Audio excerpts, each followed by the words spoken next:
Bem, gente, retornando aqui às nossas concepções sobre o que é educação, baseado no livro do Carlos Brandão, tá? Eu queria ler um fragmento, né, para deixar mais claro essa questão da complexidade da educação, né, para a gente entender, né, que talvez a gente não possa falar de educação, mas falar de educações, né? Complexidade do processo, né? Então vejam nesse fragmento, que é muito interessante mesmo, tá? Logo no começo, a gente ainda está na página 8 do livro. Há muitos anos, nos Estados Unidos, tá? Nos estados da Virgínia e de Maryland, né, tais estados, né, assinaram o Tratado de Paz com os índios das 6 nações. Então, os estados americanos fizeram um tratado de paz, né, com os índios das 6 nações ali, né, naquele território americano. Isso, consequentemente, é século XIX, né? Então, só para que a gente entenda e localize um pouco assim, né, no tempo histórico, né, para a gente localizar um pouco no tempo histórico. Aí vejam, continuando, tá?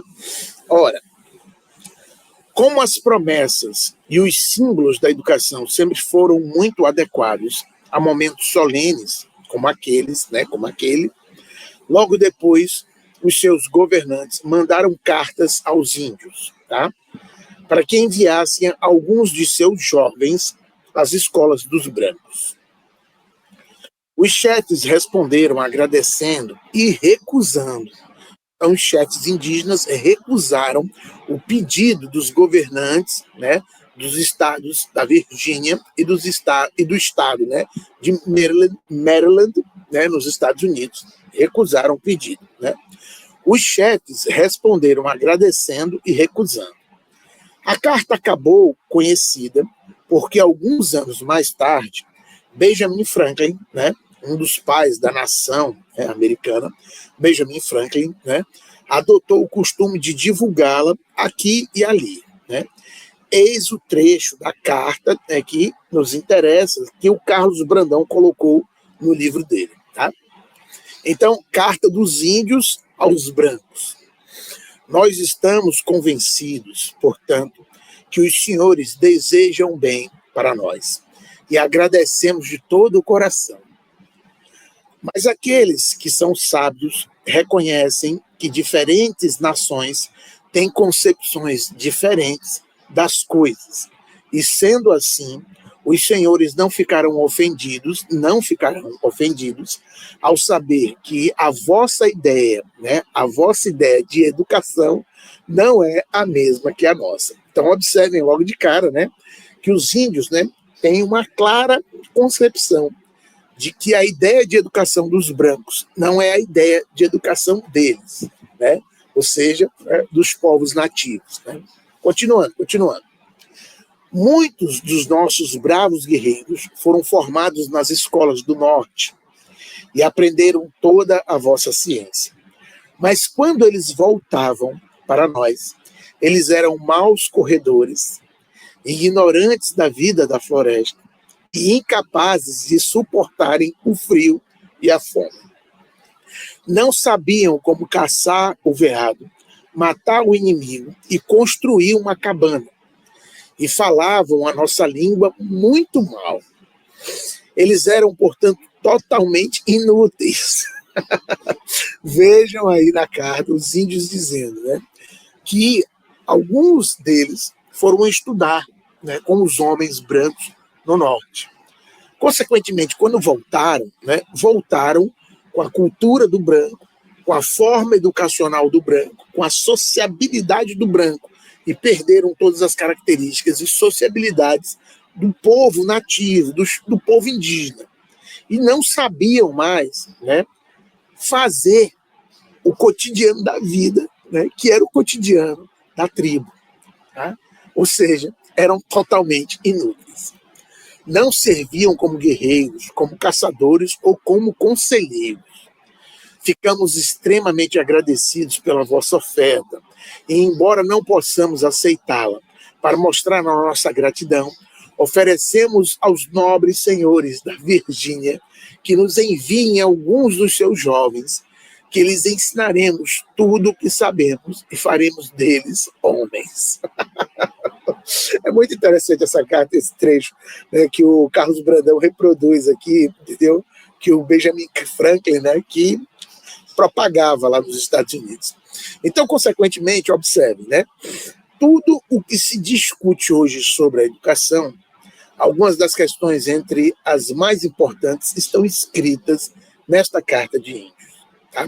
Então, vejam, tá? O processo escolarizado e mesmo a educação como um todo, tá? A gente não pode simplesmente copiar de um povo para um outro povo, achando que o processo educacional é o mesmo, que o processo, entendeu, é universal, e não é. Ele é múltiplo, ele é complexo. A educação e os valores, né, sobre esse processo educacional muitas vezes estão ligados à sociedade em que você está inserido. Mudar a forma educacional ou implantar uma forma educacional nova, dizendo assim, essa é melhor que aquela, esta é melhor que aquela outra, e por aí vai, entendeu? Essa carta dos índios demonstra a complexidade do processo. Não há uma forma única, nem um único modelo de educação. A escola não é o único lugar onde ela acontece e talvez nem seja o melhor. O ensino escolar não é a sua única prática e o professor profissional não é o seu único praticante. Observem que o Carlos Brandão, né, coloca assim um negócio assim para a gente, né, e apresenta, né, essa concepção já nesse modelo, nessa carta dos índios, né, que vai bater de frente com algumas propostas educacionais que nós temos, sejam de quaisquer vertentes políticas, não interessa. Não interessa. Tá? O grande lance, talvez, aqui, para a gente pensar o processo educacional, né, é entender que não existe uma forma dominante de processo educativo. A educação ela é múltipla, a educação é complexa. Em mundos diversos, a educação existe diferente. Em pequenas sociedades tribais de povos caçadores, agricultores ou pastores nômades, em sociedades camponesas, em países desenvolvidos e industrializados, em mundos sociais sem classe, de classes, com este ou aquele tipo de conflito entre as suas classes. Em tipos de sociedades e culturas sem Estado, com o Estado em formação ou com ele consolidado entre e sobre as pessoas. Tá? O que a gente precisa entender, gente, o que a gente precisa compreender, tá? É que, a partir dessas concepções que o Carlos Brandão apresenta, é que não existe uma educação melhor que a outra. Tá? O processo, né, envolve inúmeros fatores e inúmeras realidades sociais diversas. Existe a educação de cada categoria de sujeitos de um povo. Ela existe em cada povo ou entre povos que se encontram. Existe entre povos que submetem e dominam outros povos, usando a educação como recurso a mais de sua dominância.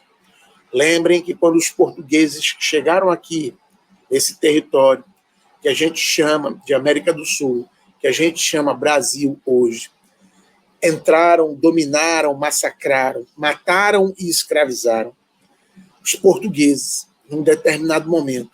Isso já é século XVIII. Né?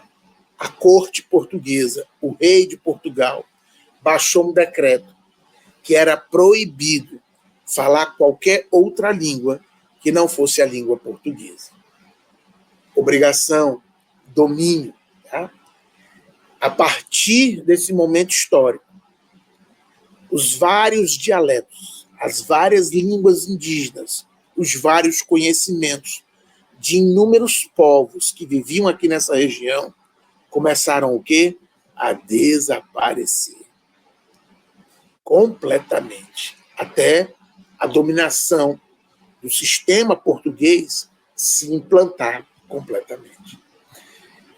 Então, o que temos, o que percebemos claramente é que essa educação ela é diversa, ela é complexa, mas ela é também usada como arma de submissão e de dominação, de controle, tá? De disciplinamento. A gente vai ver isso um pouco melhor com Michel Foucault um pouco mais adiante, né? Mas é importante vocês entenderem essa complexidade. Da família à comunidade, a educação existe difusa em todos os mundos sociais, entre as incontáveis práticas dos mistérios do aprender. Primeiro, sem classes de alunos, sem livros, sem professores especialistas. Mais adiante, com escolas, salas, professores e métodos pedagógicos. A educação pode existir livre, e entre todos pode ser uma das maneiras que as pessoas criam para tornar comum, como saber, como ideia, como crença, aquilo que é comunitário, como bem, como trabalho ou como vida. Ela pode existir também imposta por um sistema centralizado de poder, que usa o saber e o controle sobre o saber como armas que reforçam a desigualdade ou as desigualdades entre os homens, na divisão dos seus bens, do trabalho, dos direitos e dos símbolos.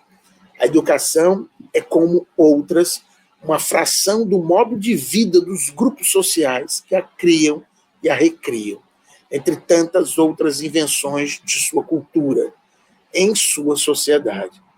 Formas de educação que produzem e praticam, para que elas reproduzam, entre todos os que ensinam e aprendem, o saber que atravessa as palavras da tribo, os códigos sociais de condutas, as regras de trabalho, os segredos da arte, da religião, do artesanato ou da tecnologia que qualquer povo precisa para reinventar todos os dias a vida do grupo e a cada um de seus sujeitos.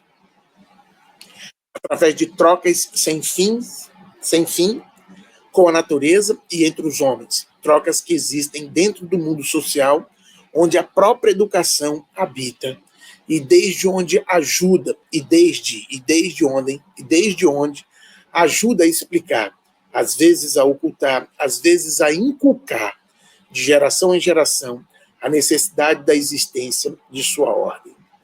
Por isso mesmo, e os índios sabiam, a educação do colonizador, que contém o saber de seu modo de vida e ajuda a confirmar a aparente legalidade de seus atos de domínio, na verdade, não serve para ser a educação do colonizado. Não serve e existe contra uma educação que ele, não obstante, não serve, e existe contra uma educação que ele, não obstante dominado, também possui como um dos seus recursos em seu mundo, dentro da sua cultura. Assim, quando são necessários guerreiros ou burocratas, a educação é um dos meios de que os homens lançam, não para criar guerreiros ou burocratas. Ela ajuda a pensar tipos de homens. Mais do que isso, ela ajuda a criá-los através de passar de uns para os outros o saber que os constitui e legitima. Essa parte, novamente. A educação ajuda a pensar tipos de homens. Mais do que isso, ela ajuda a criá-los. Processo de hominização, processo de humanização. Através de passar de um para os outros o saber que os constitui e legitima. Mais ainda, a educação participa do processo de produção de crenças e ideias, de qualificações e especialidades que envolvem as trocas de símbolos, bens e poderes, que em conjunto constroem tipos de sociedades. E esta é a sua força, a força do processo educacional. Então, observem claramente como a educação é essa complexidade, é essa perspectiva, né? e, consequentemente, como a escola está inserida dentro desse processo, como a própria escola, como instituição, atravessa essa complexidade, atravessa as relações de força, atravessa esses embates. Quando eu falei para vocês que os portugueses obrigaram a falar a língua portuguesa em todo o território de dominação deles, bem antes disso, bem antes dos portugueses, os jesuítas obrigaram, os jesuítas fizeram o processo da passagem, também através do processo educacional, também através do processo da degradação da alma indígena. Quando essa alma indígena, né, vamos dizer assim, não existia e passa a existir a partir de um certo momento, quando a Igreja Católica impõe o seu ensino, impõe as suas ideias, e começa todo um processo de desterritorialização do mundo indígena e reterritorialização do mundo católico, do mundo cristão. Então, é a mesma perspectiva, é a mesma concepção. Eu ia falar desenraizamento, que é algo parecido, né, com desterritorialização, tá ok? Então, gente, a gente fica aqui, né, nessa última citação do Carlos Brandão, na página 11, e voltamos na próxima aula para dar continuidade a essa complexidade, para a gente entender um pouco o que é educação e linkar com o que é sociologia. Valeu, gente. Um abraço.